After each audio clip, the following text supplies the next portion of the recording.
Oke, apa kalian masih ingat percobaan Ørsted di mana jarum kompasnya bergerak akibat medan magnet? Ya, ini juga diakibatkan oleh adanya sebuah gaya. Gaya apa ya? Yang namanya gaya Lorentz. Jadi, arah dari gaya Lorentz ini yaitu menggunakan konsep kaidah tangan kanan. Ada dua versi nih. Versi yang pertama kita bisa lihat dengan versi yang keduanya. Tapi di sini kita menggunakan versi yang kedua ya, yang lebih gampang. Di mana jempol arah arus listrik, 4 lagi arah medan magnet, 4 jari lagi maksudnya, dan telapak tangan itu adalah arah gaya Lorentz. Gimana ya? Ya, kita lihat di sini ada 2 batang magnet. Kemudian ada sebuah kawat yang dialiri arus gitu. Kemudian arah medan magnet itu dari utara ke selatan ya. Ingat, medan magnet dari utara ke selatan. Kemudian kita buat tadi konsep kaidah tangan kanan kita ya.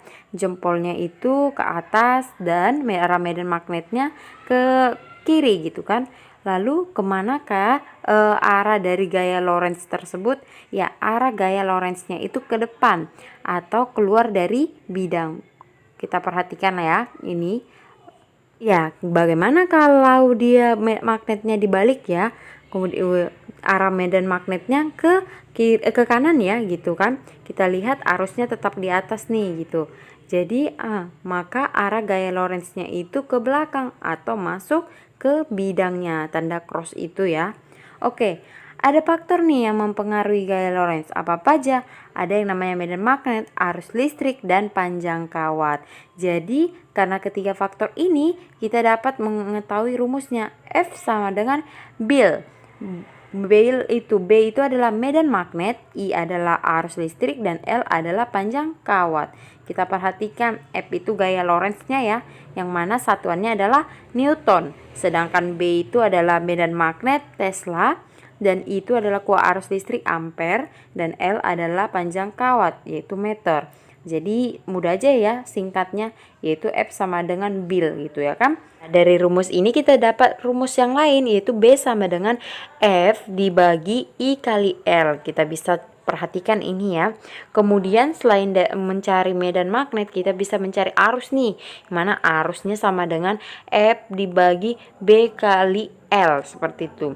Kemudian bisa juga nih kita cari L-nya atau panjang kawat berarus listriknya, yang mana L sama dengan F dibagi B dikali I, seperti itu. Mudah kan? Oke, saatnya kita menentukan besar gaya Lorentz ya berdasarkan soal. Ya, di sini ada soal yang akan Miss tampilkan. Kita perhatikan baik-baik ya. Ya, kita langsung buat aja diketahuinya apa. Ya, diketahuinya itu ada di sini panjang 5 meter gitu ya kan. Berarti L sama dengan 5 meter. Kemudian ada arus listrik 0,5 ampere.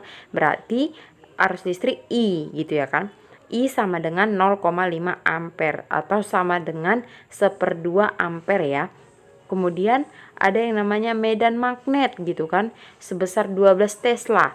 Berarti medan magnet B ya. B sama dengan 12 Tesla atau T gitu ya. Kemudian apa yang ditanyanya adalah Lorentz gitu ya. Berapa sih gaya Lorentz? Berarti ditanya adalah F gitu ya.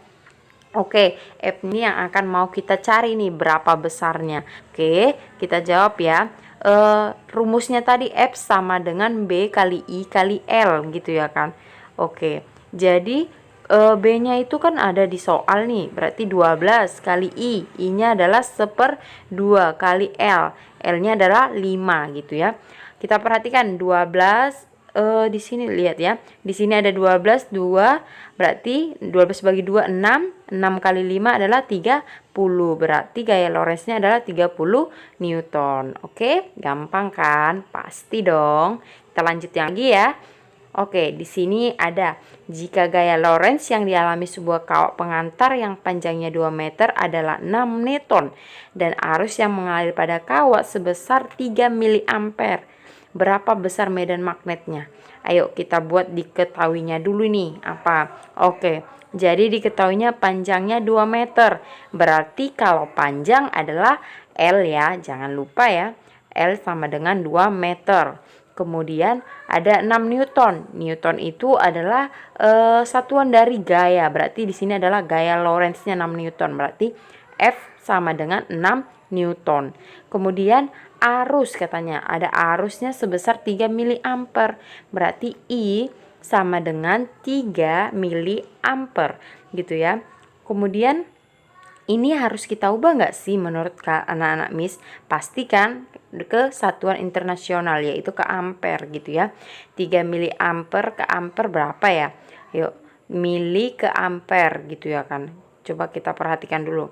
Oke, 1 ampere itu sama dengan 1000 miliampere. Kemudian kita fokus ini dulu. 1 ampere sama dengan 1000 miliampere. Maka 3 mili gitu kan. Jadi kita mau cari nih 3 miliampernya berapa. Berarti 3 dibagi 1000. Kita ubah ke ampere ya. Jadi karena kita balikan aja nih miliampere ke ampere, jadi bagi 1000 ya. Hasilnya itu 3/1000 ampere gitu ya. 3/1000 ampere. Kita lanjut lagi ya. Oke, yang ditanyanya apa sih di sini tadi? Besar medan magnet, berarti B ya. Oke, jawabnya kita jawab ya. B di sini kan ditanyanya adalah medan magnetnya gitu kan. Oke, B itu sama dengan I kali L gitu ya. F-nya tadi itu gaya Lorentz-nya berapa ya? 6 Newton dibagi I-nya adalah 3/1000 ampere. 3/1000 ampere. Kemudian dikalikan dengan L-nya 2 meter. Oke. Untuk menjawab soalnya seperti ini, kita perhatikan di sini bagi 1000. Kita naikkan 1000-nya itu ke atas gitu kan.